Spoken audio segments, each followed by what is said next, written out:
Hello students, welcome back to the YouTube channel of Venus Public School. We will be continuing with chapter 11 of class 8, which is force and pressure. Yes, I understand. Yes, I understand that it seems that this chapter is quite long. Yes, it is. It is very important chapter from the point of view of senior classes. So just bear with it. And yes, today we will be continuing with uh, pressure and fluids. Okay, till now we have discussed the pressure exerted by uh, an object which is having a definite shape in it, okay, and thus having a definite area which is comes into the contact of the other body on which that first body is applying pressure. Okay, so till now, that means till now we have discussed the pressure exerted by solids on solids. Clear? So now rest of the two states like liquids and gases are left. So let us discuss one by one about the liquids and gases. So let us first understand this heading, pressure in fluids. Clear? Pressure in fluids. So what is the meaning of fluids? Fluid is basically a common name which is used which is used for liquids and gases combined all together. Clear? So liquids and gases are the different names which tells us everything about it, which we have already discussed in the junior classes, that what are liquids, which are like intermediate state of distribution of molecules in their structure. That means the molecular structure is intermediate, and gases are the substances which are having the molecules which are having the maximum gap between them. Clear? So basically liquids and solids are the substances which are having least space between the molecules. Clear? They are tightly bonded together, that's why they form a solid structure, and liquids are having intermediate spaces between the molecules, thus they form a structure which can be visible, which can be seen or touched or felt, but you cannot hold it. Clear? And gas, which quite sometimes gases, maximum of the times we are not able to see them because their molecules are very minute in shape, as well as they are very far away from each other. That's why it is very easy to pass through. But as in solids, as the solids used to exert pressure on different things, similarly liquids, because they are also having some shape structure, like they are not having definite shape structure, but they certainly have if you fill liquid or gas in a container, they can fit it and they can occupy mass and they can occupy volume and space. That's why they would be considered as matter. So basically liquids and gases combines, when we call them in combination, they will be called as fluids. Clear? Now let us first talk about liquids. Okay, so basically as they are not having any definite shape, so we need to measure the pressure while we are filling that particular liquid in a container. And the thing is, according to Pascal's law, what is it? Each and every molecule inside a fluid or water or liquid used to experience a same amount of force from an neighboring molecule. Clear? So that means if we fill water in a container, what will happen? First molecule and second molecule, they used to exert same force. On either direction, on all possible directions. Clear? So this is what Pascal says, and according to this, actually, whenever suppose this is filled, in this container water is filled, and you want to put a stone in it or a cubical block in it, what will happen? When you put a cubical block in it, you will what would be your observations? Your observations would be like the water level will get bit up, and what is the amount of volume which is risen up? It is same as the volume of that cubical block which you just dipped inside the fluid or liquid. Clear? Why it is happening? See, because when you put that cubical block in the water, what will happen? The molecules linked or associated with that the first layer molecules associated with this cubical block used to exert pressure on the neighboring molecules, and thus each and every molecule experience the same amount of pressure in all the direction, and thus what will happen?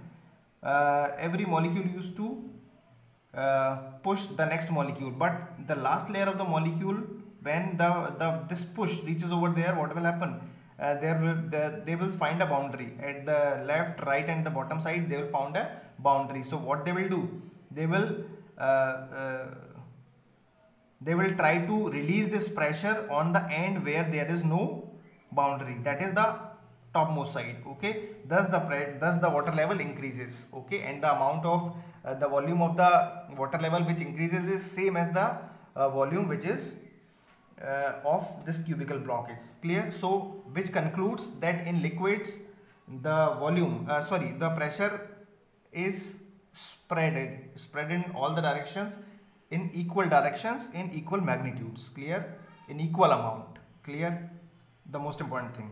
Number two, the second thing about the pressure in liquids is pressure pressure increases with depth, or pressure decreases with height. Clear? Like suppose this is the container. Okay, so when and it is filled with liquid, if you are going to measure the pressure over this point and this point and at this point, the pressure measured by all these molecules is different. All these points are different. At A it is least, at B it is intermediate, and at C, A, B, C, it is maximum. Clear? So pressure increases with depth. Pressure increases with depth in liquids. Clear? Is it clear, everyone? So two things we have discussed about the pressure in liquids, that is pressure exerted in liquids, pressure exerted by one molecule on other is equal in all the directions. Number one. Clear? Number two, equal in all the direction. Number two, pressure increases with depth. Clear? Okay. To understand this concept, the first point we can see, like when we fill water in a balloon, like the festival Holi is just passed, and we might have used those water balloons or color water balloons over we have used these balloons to throw on different peoples and for enjoyment. But you might have observed that when we fill water in it, what will happen? The shape of the balloon is always spherical. Why it is so? Why not it is triangle? Or why it is not uneven? Like if you are filling air through your mouth in this balloon in this direction, why it will not be like form a triangle or a rectangle? Okay, why it would not be a rectangle? Why it is always spherical? Because when you fill water in it, what will happen? All the molecules used to exert equal pressure in all the directions equally. That's why the shape is definite, the shape is irregular, spherical. Okay, in all the directions equal increment in the shape or size is happening, and that's what make it a sphere. Clear? Similarly, when you fill, because we are talking about fluids, so it is true for fluids. This theory is true for fluids, basically for solids as well as liquids. For liquids as well as gases. Clear? So when we fill air in a balloon, the same thing happens. The shape is not, the shape thus formed is spherical, not a rectangular, triangular, pyramidal, or cubical, or different other shapes. Clear? Only spherical. Why? Because each and every molecule used to exert pressure in all the directions equally.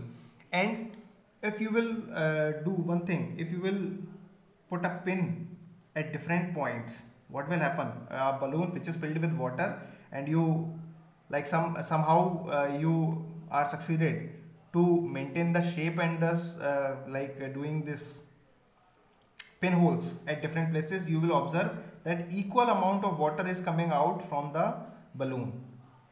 From every point you will observe that equal amount of water with equal pressure is coming out. Why? Because at every point they are feeling exact same pressure. Clear? So these few examples are there, or few experiments are there, which can justify the first point, which says in liquids or in fluids the molecules used to exert same force or pressure to the neighboring molecules. Okay. Number two, it increases with depth. Okay, so to understand this experiment, what we used to do, what we can do, we can take a bottle, water bottle, simple plastic water bottle. Okay, we will fill it with water up to the neck, bottle neck. Okay, and then what we will do, we will make holes at different heights. We will make holes over here at different heights, and when we will make different holes at different heights, and what we will observe, the water coming out of the topmost hole is just falling down here. The next hole, it is bit farther from the bottle, and the last hole, it is farthest from the bottle. Okay, so what it represents, that is the pressure through which the pressure at which the water is coming out from the topmost hole is very less, or the least out of three. The middle shows the intermediate result, and the last one shows the maximum throw from the bottle. Okay, so this travel through the maximum length, and which shows that the pressure at the bottom is the maximum. That's why it comes out from the bottle with a maximum pressure and thus move to the farthest point. Clear? So this is an experiment which you can perform at your homes also. So this you can do and verify that pressure increases with depth. Clear? And this is also can be done. This also can be done like you can take a plastic container, okay, or the same thing, bottle. What you can do is you can make holes at same height. At same height you can make 2-4 holes at different, like okay, and then fill water in a bottle or bucket. What will happen, you will observe from all the holes, you will observe that same amount of water, or the water will move or reach to the same lengths in all the directions, which represents at a certain height, at a certain level, the pressure is same in all the directions. Clear? The pressure is same in all the directions. So these are the two experiments which you can perform at your home.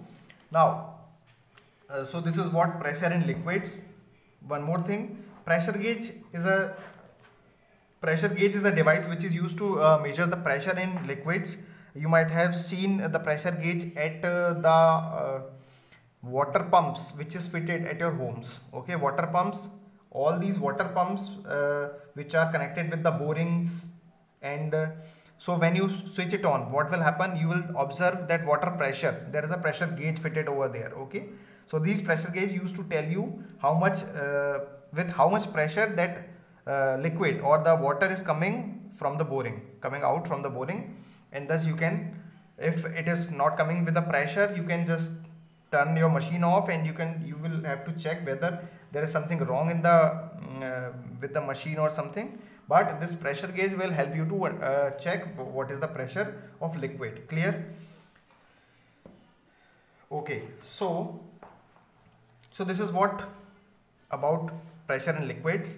Tomorrow we will be discussing pressure in atmospheric pressure, which is like pressure by air or pressure by gases. So tomorrow we will be discussing atmospheric pressure. So till now you can perform these two experiments. You can take two different bottles. In one you can make holes at different heights, and in second bottle what you can do, you can make holes at same height but like at different places, same height different places, okay, in one bottle, and you will just understand how these 2 points are verified, which are about the pressure in liquids. And tomorrow we will be discussing pressure in gases, that is atmospheric pressure. Thank you.